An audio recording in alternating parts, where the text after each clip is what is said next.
Si t'es ici, c'est que t'as déjà visionné la théorie du Mont Corvo qui est actuellement en tendance YouTube de France et qui s'est très largement méritée puisque c'est clairement la plus grosse théorie, en tout cas c'est la théorie la plus incroyable que j'ai pu voir jusqu'ici. Franchement, je la place même devant la fameuse théorie du One Piece qui avait retourné Internet, je crois il y a à peu près un an maintenant. Franchement, celle-là, je la mets au-dessus. Bref, le but de cette vidéo, ce n'est pas de casser du sucre sur le Mont Corvo, sur le dos du Mont Corvo.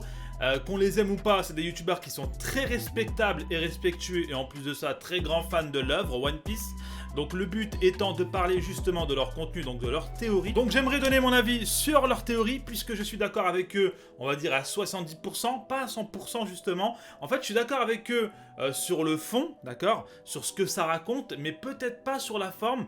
Puisqu'on va le voir ensemble, il y a quand même quelques détails qui me dérangent. Le premier élément déjà, c'est à 4 minutes 07 de leur vidéo. Il est impossible que trouver Loftail soit aussi facile que de relier 4 points sur une carte. Sinon, en 800 ans, quelqu'un l'aurait déjà découverte. Donc, dans cet extrait, ils affirment qu'en 800 ans, personne n'a jamais trouvé Loftail. Donc, je sais pas si c'est une erreur de leur part ou pas, par manque d'inattention, mais c'est faux puisque Roger, justement, l'a trouvé. Ensuite, pour l'idée que les 4 Red Poneglyphs représenteraient la longitude, latitude, l'altitude et une date, personnellement, je trouve ça juste une idée incroyable, c'est du pur génie, donc pourquoi pas. Deuxième élément qui m'a un peu embêté, ce serait que Franky et Zoro seraient restés dans le passé et que Franky serait tout simplement Vegapunk. Donc on aurait en fait dans le présent, d'accord, dans le présent tel qu'on le connaît de One Piece, on aurait un Franky pirate et un Vegapunk qui travaillerait pour la marine.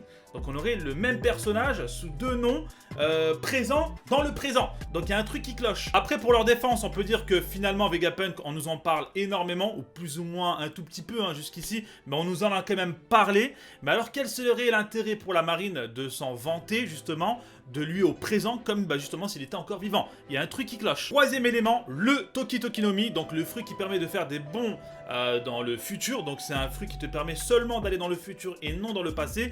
Oda d'ailleurs a été très intelligent et ingénieux en mettant cette règle puisque ça va éviter toute forme d'incohérence dans son œuvre. Du coup la théorie supposerait que le fruit éveillé pourrait justement permettre de contourner cette règle et de justement remonter dans le temps pour revenir dans le passé.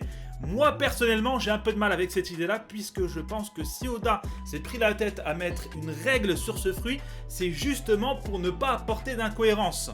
Et les gars, les paradoxes temporels et tout dans les mangas, dans ce genre de bail, on en a déjà vu dans d'autres mangas et ça a apporté un bazar comme pas possible et un nombre d'incohérences incalculables. Donc je pense que si Oda il a mis cette règle là, c'est pas pour rien et je pense pas qu'on va revenir là-dessus. Quatrième et dernier élément, moi je trouve personnellement dommage qu'il n'ait pas parlé de Sanji. Sanji qui rêve de trouver All Blue, d'accord? Si il a voyagé dans le temps, forcément il y avait moyen de pondre une théorie là-dessus. Je trouve ça dommage, mais bon, ça c'est mon petit côté fanboy. Bref, cette vidéo se termine là. Attention les gars, cette vidéo n'a pas pour but de descendre le Mont Corvo, de les attaquer ou je ne sais quoi d'aussi bas. Cette vidéo c'est clairement une analyse, d'accord, quant à leur contenu, donc quant à cette théorie, d'essayer d'analyser, de décrypter et pourquoi pas échanger avec vous dans l'espace commentaire. D'ailleurs, dites-moi dans les commentaires ce que vous en pensez de leur théorie. Est-ce que vous êtes d'accord avec eux à 100%? Quels sont les points pour vous qui ne collent pas, etc., etc. Bref, ce qui est sûr dans cette histoire, c'est que si des fans de One Piece réussissent à nous pondre ce genre de théorie qui est juste incroyable, je me dis que Oda, qui est un génie, mais qu'est-ce qu'il va nous sortir les gars? On n'est absolument pas prêt pour la fin de One Piece. Je pense que ça va casser, c'est pas internet, ça va casser le monde les gars, je vous le dis clairement. Bref, donc voilà, la vidéo va se terminer là. N'hésitez pas à vous abonner si ce n'est pas encore fait, à lâcher votre pouce bleu, à commenter pour le référencement.